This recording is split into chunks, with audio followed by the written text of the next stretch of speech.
The very first thing you need to know about thumbnails is that the size is 1280 by 720.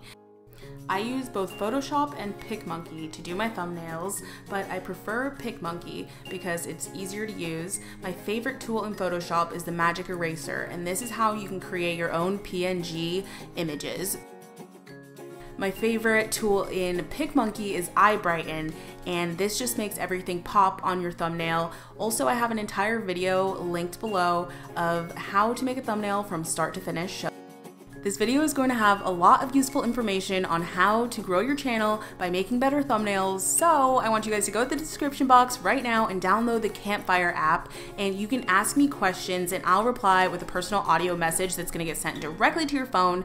And you can also get paid when you ask popular questions that other people want to hear, like maybe how do I use the magic eraser tool in Photoshop, or how do I get Photoshop for free, or even just how do you use PicMonkey to make a thumbnail look that good. So if you guys have questions, make sure to ask them on the app, and you can also listen to the previous responses on there. So if you guys have questions about anything regarding YouTube and how to grow your channel, that is the place to ask me.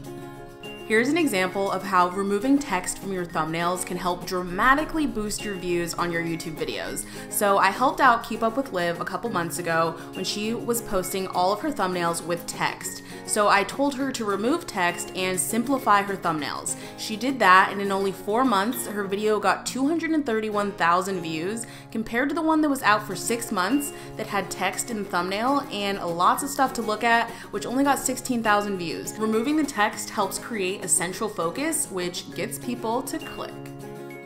A quick and easy test to tell if your thumbnails stand out would be to scroll through your subscription box and look for anything that catches your eye and screenshot it. I save these to my computer, and then when I go to make my own thumbnail, I try to incorporate something that all of those thumbnails have in common. So what do all of these thumbnails that caught my eye have in common?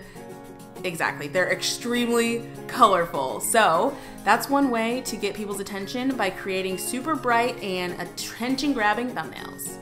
I'm gonna contradict myself a little bit and show you an example of one of my friends who takes a little bit of a more minimalistic approach to her thumbnails. They're not super crazy saturated, but she does a really great job of making them very cohesive. She sticks to the same style, uses a lot of the same colors, so when people see them in their subscription box, they're more likely to know that they came from Hermione's channel because they all have a common theme.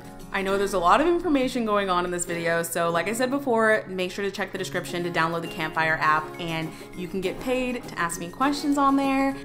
Keeping up with the thumbnail trends on YouTube is just about as stressful as keeping up with the Kardashians, but it is very important, and over time you'll develop your own brand for making thumbnails that fits and works for your audience. Just keep testing out new things and stick with what works, but also be willing to change with the trends. So I hope you guys liked this video. If you have any questions, make sure to download Campfire and you can ask me over there. I will respond back to everyone, and that's it for this video. I'll talk to you in my next one. Bye guys!